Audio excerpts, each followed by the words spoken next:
sejumlah aksi teror mengguncang Indonesia. Tidak hanya mengganggu stabilitas keamanan, aksi teror juga menyisakan derita bagi korban.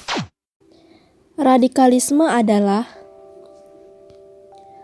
salah satu ancaman terbesar bagi dunia, dan juga terutama bagi Indonesia. Akan tetapi, masih banyak orang yang belum tahu apa itu arti radikalisme.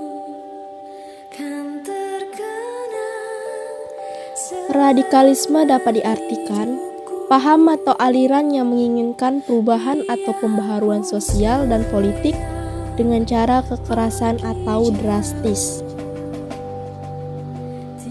Radikalisme dianggap sebagai paham yang membahayakan keutuhan NKRI karena tidak hanya mengancam dari luar, tetapi menyusuti ke dalam diri melalui pencucian otak yang dilakukan oleh kelompok intoleran.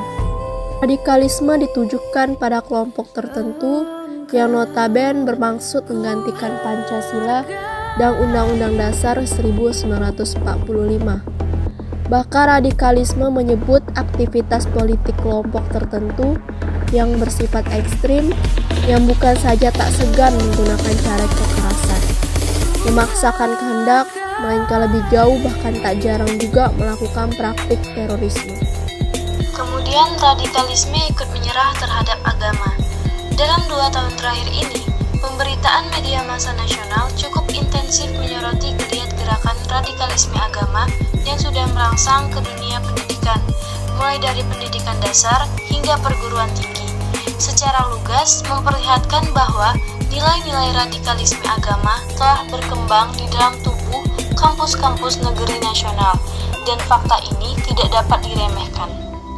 Upaya-upaya dalam mencegah radikalisasi secara mandiri dilakukan dengan menanamkan jiwa nasionalisme, berpikiran terbuka dan toleran, waspada terhadap provokasi dan hasutan, berjejaring dalam komunitas perdamaian, dan bergabung dalam damai.id. Tidak hanya itu, kita sebagai mahasiswa dapat mencegahnya dengan melakukan hal-hal positif, dikontrol dengan orang tua serta sosial, mengikuti organisasi secara aktif, dan lebih mendekatkan diri kepada Tuhan Yang Maha Esa. Dengan begitu, radikalisme dapat kita atasi dalam diri sendiri.